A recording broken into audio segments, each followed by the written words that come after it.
नमस्कार। चलिए आज बात करते हैं एक ऐसी भारतीय खोज की जो आपदा के समय जिंदगियां बचाने का तरीका पूरी तरह से बदल सकती है। एक ऐसी टेक्नोलॉजी जो समय के खिलाफ दौड़ में हमारी सबसे बड़ी उम्मीद बन सकती है। अच्छा, कभी सोचा है कि जब कोई बड़ी आपदा आती है, सब कुछ तहस-नहस हो जाता है, तो उस एक पल में सबसे कीमती, सबसे अनमोल चीज़ क्या होती है? जी हाँ, वो है समय।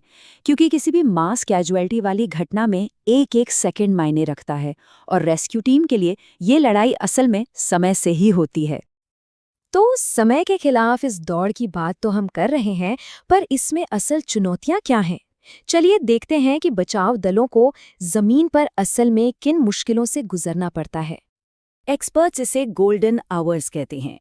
ये वो शुरुआती कुछ घंटे होते हैं जो किसी घायल के लिए जिंदगी और मौत के बीच का फासला तय करते हैं।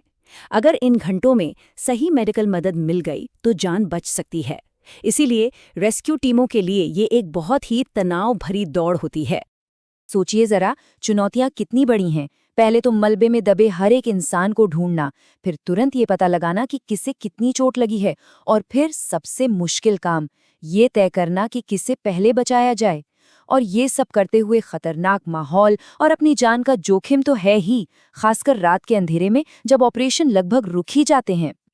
लेकिन क्या हो अगर इस पूरी तस्वीर को बदलने के लिए एक नया तरीका हो? और सबसे हैरान करने वाली बात यह है कि यह समाधान किसी बड़ी बड़ी कंपनी से नहीं, बल्कि कॉलेज के कुछ स्टूडेंट्स के दिमाग से निकला है।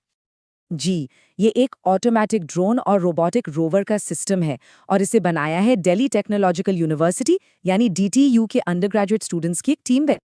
तो सवाल ये है कि आखिर ये सिस्टम काम कैसे करता है? कैसे ये किसी आपदा वाली जगह के पूरे केओस को एक ऑर्गेनाइज्ड रेस्क्यू ऑपरेशन में बदल देता है? चलिए समझते हैं। देखिए, अगर हम पुराने और इस नए तरीके की तुलना करें तो फर्क साफ है। जहां इंसानों द्वारा किया गया काम धीमा और जोखिम भरा हो सकता है, वहीं ये रोबोटिक सिस्टम बहुत तेज, सेफ है और सबसे बड़ी बात, ये दिन हो या रात हर हाल में काम कर सकता है। अब इसका पूरा प्रोसेस समझिए, बड़ा दिलचस्प है। सबसे पहले एक ड्रोन हवा में उड़कर पूरे डिजास्टर जोन का नक्शा तैयार करता है और घायलों की लोकेशन पता लगाता है। फिर ये लोकेशन डेटा वो सीधे जमीन पर मौजूद रोवर को भेज देता है। अब असली काम रोवर का शुरू होता है। वो एक एक करके हर घायल के पास पहुंचता है, अपने एडवांस्ड सेंसर से उनके वाइटल्स मतलब सांस वगैरह चेक करता है। और ये सारी जानकारी तुरंत डॉक्टरों तक एक रिपोर्ट की शक्ल में पहुंच जाती है, जिससे पता चल जाता है कि किसे सबसे पहले मदद की जरूरत है। और हाँ, ये कोई थ्योरी या कॉन्सेप्ट नहीं है। इस सिस्टम को असल में टेस्ट किया जा चुका है और इसके जो नतीजे आए हैं वो वाकई में चौंकाने वाले हैं।